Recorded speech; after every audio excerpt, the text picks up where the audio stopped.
Growing up, I struggled immensely with my personal style. In retrospect, I think it's a miracle I had the courage to show up to school every day, considering all the colors, designs, and materials I'd throw together in hopes something would stick. My insecurities did eventually catch up to me, though.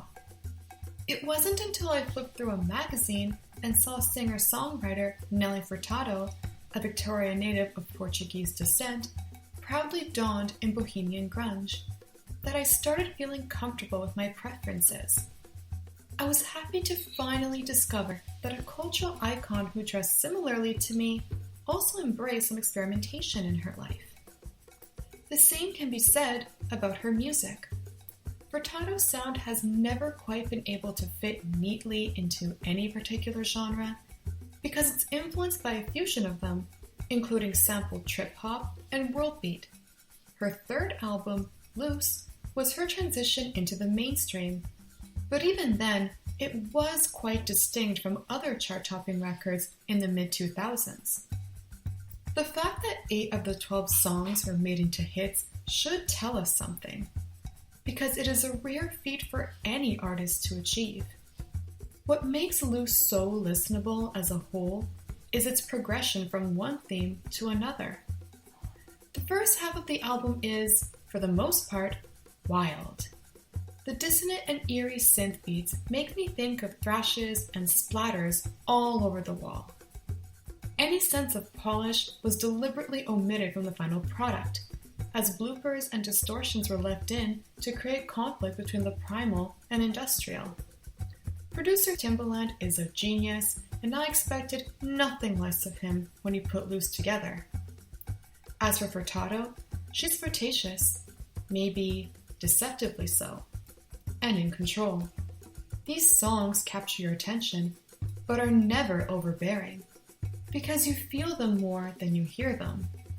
This is especially true when the album's second half kicks in. Furtado struggles to keep her distance as she sheds her almost roboticized voice and replaces it with a far more affectionate performance.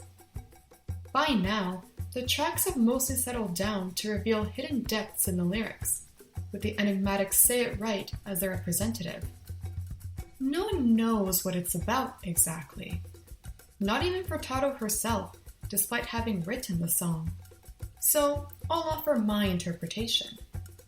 She wants to open up about her vulnerabilities to someone, but needs to know if they are capable and trustworthy enough to handle it. Deciding on the meaning is engaging enough, but the unidentifiable, meditative reverberations, mixed with exotic percussion and Timbaland's chants, add another layer of mystery to what I believe is Furtado's crowning achievement. Even still, if Say It Right is a dream, then In God's Hands is transcendental. The latter references Furtado's failed relationship with DJ Jasper Gahunia. Unlike many popular breakup songs that tend to cast blame on the subject, she acknowledges both their faults instead. She loves him, yet understands they weren't meant to be, and this is where I speculate, their feelings ought to live on in others through a miracle. I can't imagine how difficult it was for her to confront those thoughts at the time, let alone release them to the public, especially since the pair have a child together. It's easy for me to say I appreciate when artists expose themselves because it humanizes their art. It is nonetheless clear that Furtado has a mature outlook on her experiences.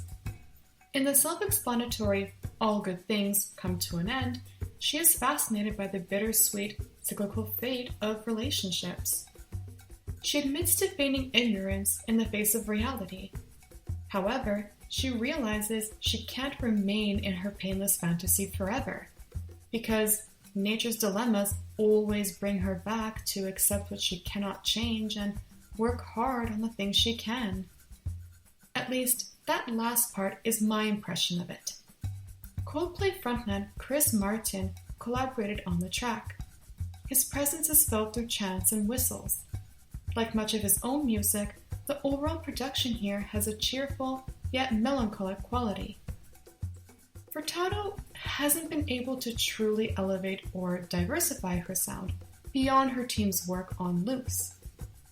I can't say I'm entirely surprised though. Experiments are unpredictable, after all. I'm nevertheless confident that, given her open-minded attitude and keen eye for the arts, she'll wow us again one of these days.